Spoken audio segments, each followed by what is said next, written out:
Bacaan Alkitab hari ini dari kitab Efesus 1 pasal 3 ayat 3 sampai ayat yang ke-14. Efesus 1 ayat 3 sampai ayat yang ke-14 yang menyatakan, terpujilah Allah dan Bapa Tuhan kita Yesus Kristus, yang dalam Kristus telah mengaruniakan kepada kita segala berkat rohani di dalam surga. Sebab di dalam Dia Allah telah memilih kita sebelum dunia dijadikan, supaya kita kudus dan tak bercacat di hadapannya. Dalam kasih Ia telah menentukan kita dari semula oleh Yesus Kristus untuk menjadi anak-anak-Nya, sesuai dengan kerelaan kehendak-Nya, supaya terpujilah kasih karunia-Nya yang mulia, yang dikaruniakannya kepada kita di dalam Dia yang dikasihi. Sebab di dalam Dia dan oleh darahnya kita beroleh penebusan, yaitu pengampunan dosa menurut kekayaan kasih karunia-Nya, yang dilimpahkannya kepada kita dalam segala hikmat dan pengertian. Sebab Ia telah menyatakan rahasia kehendak-Nya kepada kita, sesuai dengan rencana kerelaan-Nya, yaitu rencana kerelaan yang dari semula telah ditetapkannya di dalam Kristus sebagai persiapan kegenapan waktu, untuk mempersatukan di dalam Kristus sebagai kepala segala sesuatu, baik yang di surga maupun yang di bumi. Aku katakan di dalam Kristus, karena di dalam Dialah kami mendapat bagian yang dijanjikan. Kami yang dari semula ditentukan untuk menerima bagian itu sesuai dengan maksud Allah yang di dalam segala sesuatu bekerja menurut keputusan kehendak-Nya, supaya kami yang sebelumnya telah menaruh harapan pada Kristus boleh menjadi puji-pujian bagi kemuliaan-Nya. Di dalam Dia kamu juga, karena kamu telah mendengar firman kebenaran, yaitu Injil keselamatanmu. Di dalam Dia kamu juga, ketika kamu percaya, dimeteraikan dengan Roh Kudus yang dijanjikannya itu. Dan Roh Kudus itu adalah jaminan bagian kita sampai kita memperoleh sebelumnya, yaitu penebusan yang menjadikan kita milik Allah. Demikian pembacaan Alkitab. Berbahagialah orang-orang yang memegang peringatan-peringatannya, yang mencari Dia dengan segenap hati, yang juga tidak melakukan kejahatan, tetapi yang berjalan menurut jalan-jalan Dia itu bukannya. Haleluya.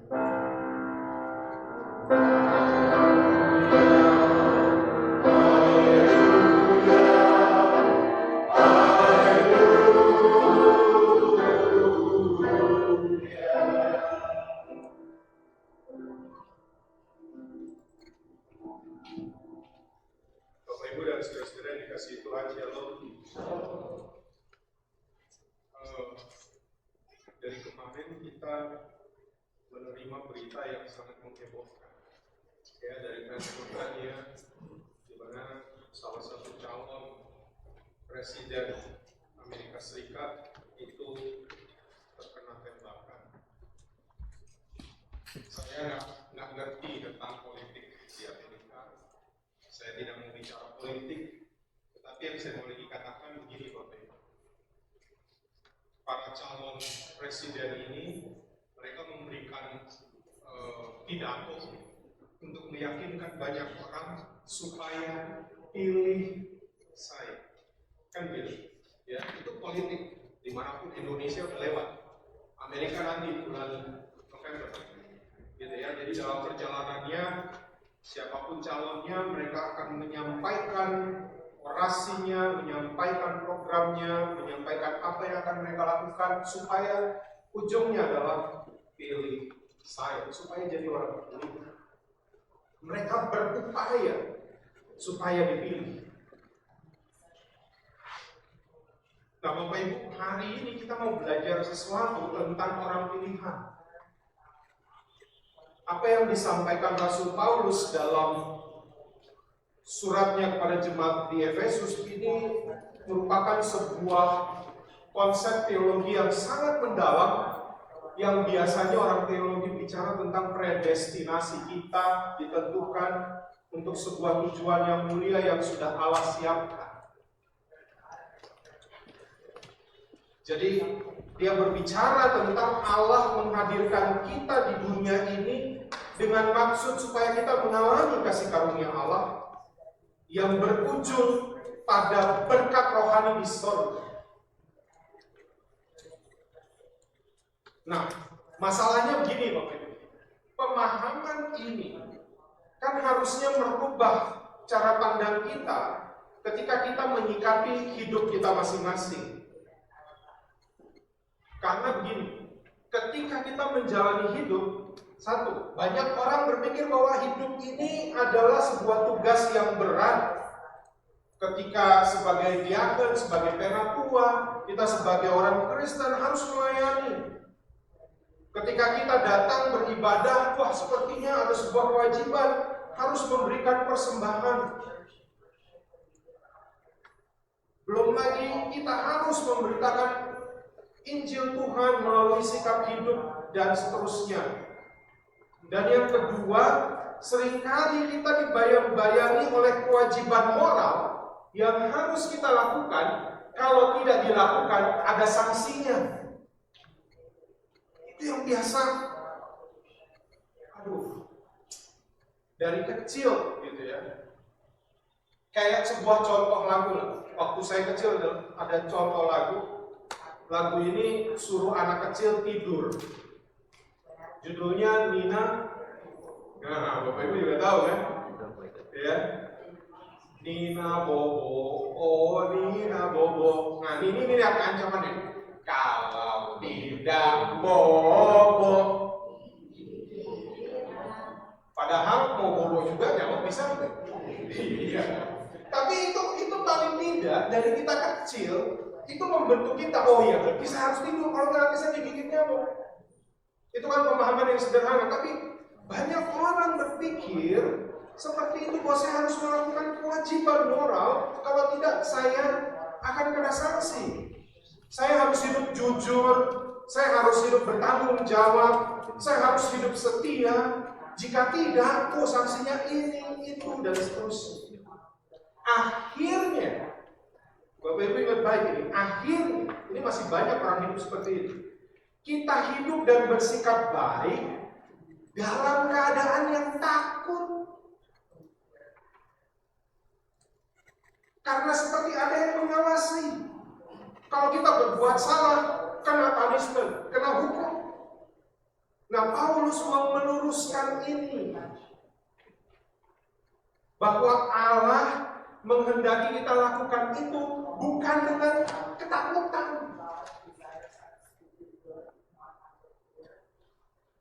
Tapi kita melakukan itu karena itu adalah ciri khas hidup di dalam Kristus. Bukan karena ketakutan, tapi karena kerelaan. Kalau itu dirasa berat, kata Paulus ya di dalam surat ini, saya mau mencoba merumuskannya dengan sederhana. Kalau Paulus bilang, kalau kamu rasa berat, Roh Kudus akan menolong. Dan jika kita dikejar perasaan yang takut salah, Paulus mengingatkan bahwa Allah menyediakan pengampunan di dalam Yesus Kristus.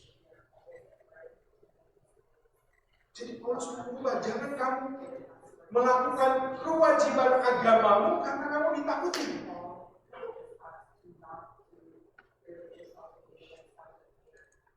Nah, Paulus menyadarkan kita melalui pembacaan saat ini bahwa kita sudah dianugerahkan berkat-berkat rohani dari Tuhan. Dan itulah yang disebut sebagai kekayaan kita, spiritual blessing. Kekayaan. Apa itu kekayaannya? Nah, ini dia. Bapak Ibu ingat ya, Tuhan Yesus juga bicara ini dalam Injil Matius. Kekayaan kita adalah kita dipanggil, bahasa aslinya, bahasa Yunaninya kletos. Kita ini orang yang dipanggil kletos dan dipilih Eklektos, itulah makanya jadi election. Itu dari eklektos bahasa Yunani. Kita ini orang yang dipanggil dan dipilih. Tapi ingat Tuhan Yesus bilang dalam Injil Matius 22 ayat 14, banyak yang dipanggil, sedikit yang dipilih. Apa perbedaannya? Nah, ini dia perbedaan. Semua orang dipanggil untuk hidup dalam kasih karunia.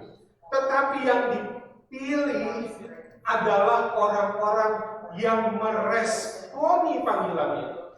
Itu yang dipilih. Bukan Tuhan pilih, oh, Bu Teti dan Pak Reksi dipanggil. Tapi karena satu dan lain hal cuma Bu Teti yang dipilih, no. Bukan Tuhan pilih kasih, tetapi itu bergantung pada kita. Semua dipanggil. Tetapi yang menjawab panggilan itu tidak banyak. Sehingga yang menjawab dan merespon itulah yang dipilih. Yesus mengajarkan ini dalam Matius 22 dalam perumpamaan tentang perjamuan kawin. Nanti Bapak Ibu baca dulu. Ya. Nah, saya mau mengajak kita sadar bahwa secara status kita sudah ditebus. Kita dibeli. Kita dibayar lunas. Itu secara status. Dan secara identitas saya pernah khotbahkan ini beberapa waktu lalu. Bahwa kita ini berubah dari pendosa, budak dosa, untuk menjadi anak Allah. Diadopsi. Masih ingat ya? Diadopsi. Itulah mengapa saya ingat satu kali waktu saya habis ini, sorry ya, bercerita sedikit Om Dery Pantuti. Waktu saya habis bicara adopsi, kan banyak yang lihat Kit. Mobilnya Kit itu nama mobilnya Teslanya Om Dery. Lalu semua bilang karena bicara adopsi, I am on the line untuk diadopsi jadi adiknya atau saudaranya Dani. Diadopsi itu kita ingat ya. Kita mau ingat bahwa ketika kita diadopsi, kita berubah identitas kita dari budak dosa menjadi anak Allah dan banyak karunia yang kita terima dari sana.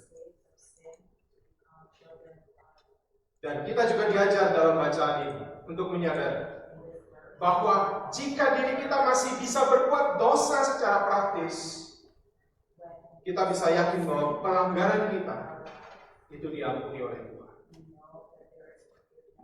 Diampuni. Jadi yang harus kita lakukan, sebenarnya Paulus mau bilang begini, yang harus kita lakukan adalah ketika kita sudah menjadi orang yang dipanggil, ketika kita sudah meresponi panggilan itu dan menjadi orang yang dipilih, kita harus selalu berada di dalam Kristus. Ini bicara soal hubungan, relationship. Kita harus tetap berada di dalam Kristus agar kekayaan rohani ini akan selalu kita nikmati. Nanti saya akan sebutkan di akhir apa saja yang menurut Paulus kekayaan rohani. Maka saya mau bilang bagi kita saat ini, kita harus menjaga hubungan. Hubungan itu akan bertumbuh kalau ada interaksi. Kalau tidak, dia tidak akan bertumbuh. Saya ambil contoh.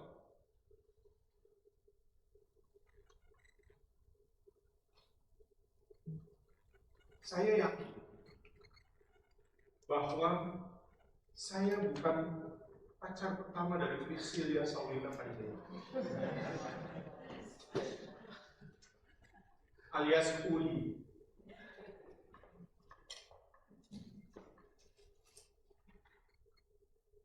Tapi kenapa saya dipilih? Coba bayangin. Dulu Bapak, ini cerita dulu. Tapi ini kenyataan. Ini kenyataan. Bahwa waktu saya vikaris di gereja tempat istri saya berjemaat, saya menyadari bahwa istri saya ini guru sekolah minggu. Dia selalu mengajar jam 7.30 pagi. 7.30 pagi. Oh, rajin. Karena dia rajin pakai tulisan. Di gereja tempat saya layani, itu ibadahnya 3 kali. Jam 6 pagi, jam 9 pagi, dan jam 6 sore. Ketika saya melayani jam 6 pagi, saya lihat, ada kabut. Berarti kan ibadah selesai setengah 8. Dia harus buru-buru untuk pergi tempat ngajar. Tapi ketika saya minggu depannya melayani jam 9, ada kabut lagi. Loh, berarti dia nggak pilih gereja jam 6 pagi. Gitu ya. Karena kalau dia jam 9 gereja, berarti dia ngajar sekolah minggu, saya nggak tahu ngajarnya berapa menit. Untuk bisa buru-buru jam 9 ke gereja. Minggu depan saya jam 6 sore, ada kauli juga. Sadar saya. Oh. Sadar saya. Nah, kalau saya membangun hubungan itu cuma bilang begini, habis saya sadar itu lalu saya bilang, selamat pagi kauli, dia jawab selamat pagi. Teks ya. Lalu besoknya sih juga bilang lagi, selamat pagi kauli, dia jawab lagi selamat pagi. Bertumbuh nggak? Nggak bakal diundang saya ke rumahnya untuk ketemu orang rumahnya. Kalau cuma hari-hari ngomong, selamat pagi kauli. That's it. Apa yang saya mau katakan di sini? Saat ini saya bisa menjalin hubungan hampir 20 tahun kami menikah karena kami menjaga hubungan dan selalu membangun interaksi, dan itu yang membuat relationship itu bertumbuh. Demikian juga di dalam Tuhan. Paulus menjelaskan itu. Kalau kamu cuma setiap pagi selamat pagi Tuhan, Tuhan bilang pagi. Dan besok saudara juga cuma bilang selamat pagi Tuhan. Tuhan jawab lagi, pagi. Dan Tuhan melakukan banyak hal, kamu tidak menyadarinya. Maka kamu gak akan sampai kalau tidak menjaga ini, gak meneruskan dengan berinteraksi dengan Tuhan, kamu gak akan pernah bertumbuh. Itu yang Paulus mau.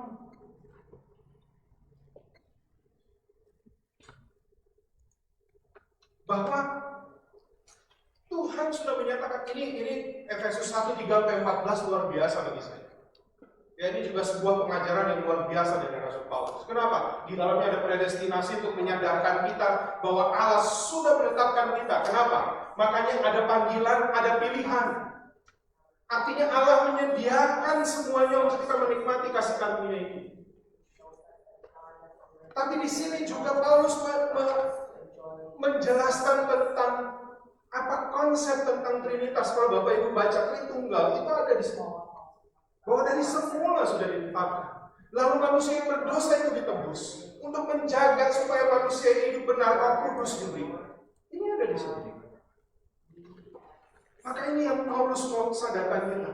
Saya mau bilang Bapak Ibu jangan menjadi orang Kristen yang karena ketakutan dikejar oleh neraka. Tuhan tidak menciptakan kita untuk tidak menerima kasih karunia. Tuhan mau kita menerima kasih karunia itu. Cuma kita harus jaga relasi kita dengan Tuhan. Itu yang Tuhan mau. Berinteraksilah dengan Dia. Kita dalam penebusan Yesus, saya ulang-ulang bilang, minggu lalu pun saya ingatkan, kita diberi akses penuh. Harusnya kalau kita punya akses penuh, kita bangun interaksi dengan Tuhan, kita akan semakin bertumbuh, kita akan semakin mengenal, dan kita benar-benar mensyukuri tentang segala spiritual blessings ini yang sudah Tuhan berikan.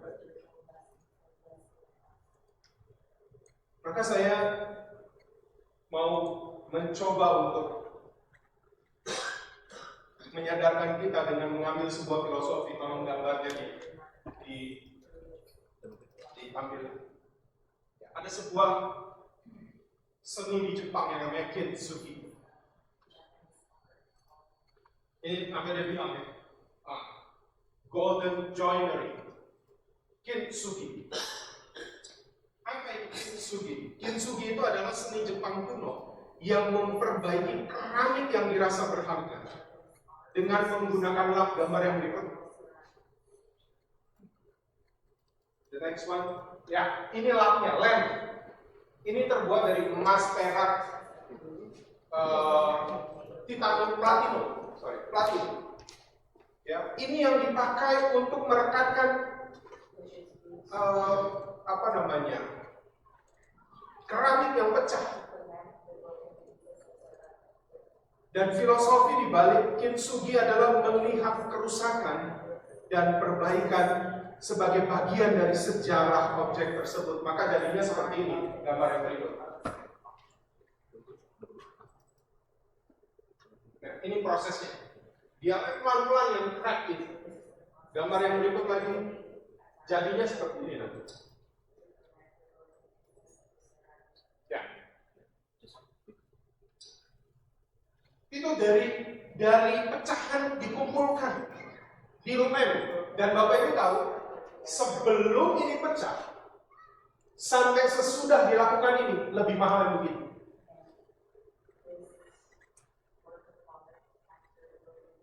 Karena seninya.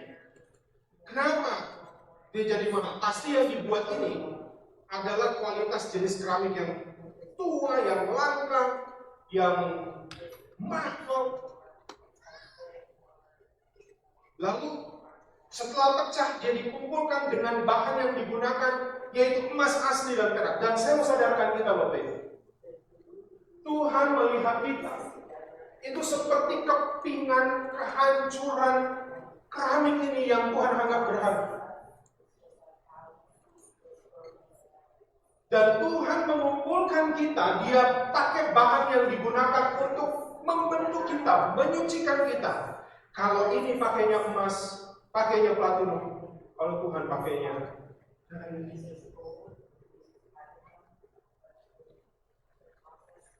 kenapa Dia membuat itu? Karena kita berharga. Dia buat pelan-pelan dengan tangannya sendiri. Dan itu yang Tuhan buat bagi hidup kita dengan dirinya sendiri. Semakin kita hancur dan rumit karena kita terlalu berdosa, semakin tinggi nilainya di hadapan Tuhan. Karena Tuhan gak bilang, buang aja. No. Pelan-pelan, piece per piece Tuhan buat kita menjadi berharga di hadapan.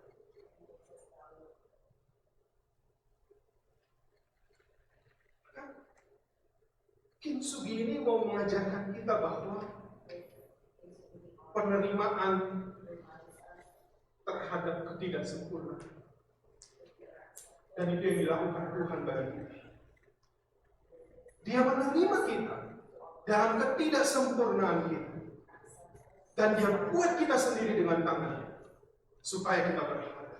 Dengan kata lain saya mau bilang, Dia yang berharga. Dia mau menebus kita yang tidak berharga. Dengan dirinya sendiri Dia menebus kita. Supaya kita yang tidak berharga menjadi sangat berharga.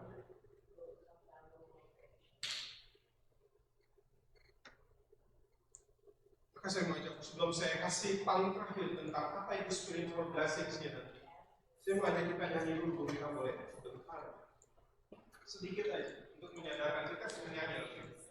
Bu Mira terserah mau kunci F atau kunci G.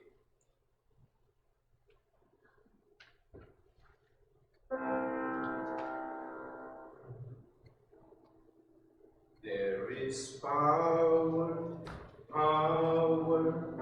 wonder-working power in the blood of the Lamb.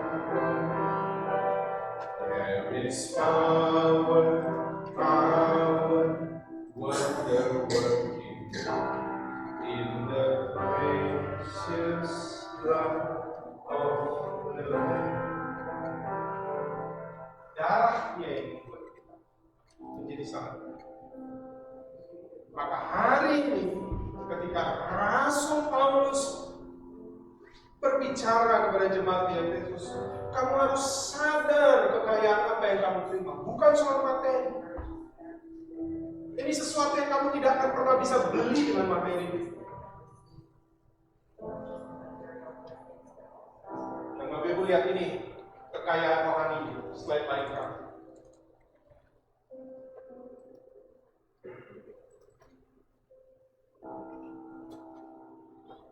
Inilah disebut my true identity in Jesus.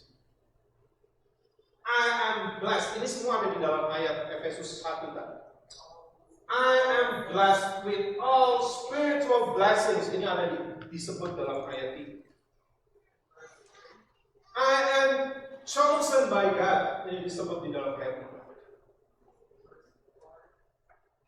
I am a child of God. Identitas kita dirubah. Itu ada di dalam ayat ini. I am highly favored. Kita mendapatkan kasih karunia yang luar biasa itu. Itu ada di dalam ayat yang ke-6. I am forgiven completely. Dibayar lunas. Itu di dalam ayat 7 dan 8. Dan dia katakan, I am included in God's plans. Kita ada dalam rencana Tuhan. Itu dalam ayat 9 dan 10. Yang ketujuh dikatakan, I am an heir of God. Saya menerima warisan itu dari Tuhan. Dalam ayat 11 dan 12. Dan dijamin dalam ayat yang ke-13 dan 14. Bahwa I am sealed with the Holy Spirit. Apa kekayaan kasih karunia Tuhan itu kita terima? Semua itu.